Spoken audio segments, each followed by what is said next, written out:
ভাই আসসালামু আলাইকুম, কেমন আছেন? আলহামদুলিল্লাহ ভালো ভাই। ভালো আছেন না? তারপরে এই যে আপনার শীতের কাপড়ের দোকান, এটা কয়টা থেকে কয়টা পর্যন্ত? এটা বিকাল 3টা থেকে রাত 11টা পর্যন্ত খোলা থাকে। এই শীতের কয় মাস আপনার এই এই এই ব্যবসা? এই 3 থেকে 4 মাস। 3 থেকে 4 মাস।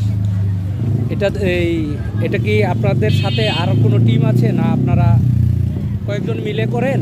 হ্যাঁ পাইকারি মিলে। আচ্ছা, এই এই মালটা যে আপনারা কিনেন, এটা তো পাইকারি কিনে আনেন, সেটা কোথা থেকে? এই গাজীপুর এই আপনার গার্মেন্টস থেকে কিনে নিয়ে আসে। আপনারা সরাসরি ফ্যাক্টরি থেকে কিনে নিয়ে আসেন? হ্যাঁ ফ্যাক্টরি থেকে কিনে। এরপরে আপনারা নিজেদের মধ্যে বাগযোগ করে তারপরে এটা খুচরা বিক্রি করেন। হ্যাঁ তো এই যে বিক্রি করেন 3টা থেকে রাত্র 9টা 10টা পর্যন্ত, এটা দিয়ে আপনার ফ্যামিলি চলে?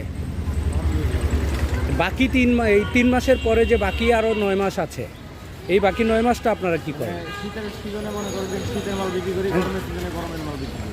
মানে মানে আপনার এই এই পোশাকেরই ব্যবসা, কিন্তু এটা সিজন অনুযায়ী এটা চেঞ্জ হয়ে যায়, এই তো? হ্যাঁ সিজন অনুযায়ী। যখন গরমের সিজনটা আসে তখন গরমের কাপড়টা বিক্রি করেন, শীতের সময় শীতেরটা।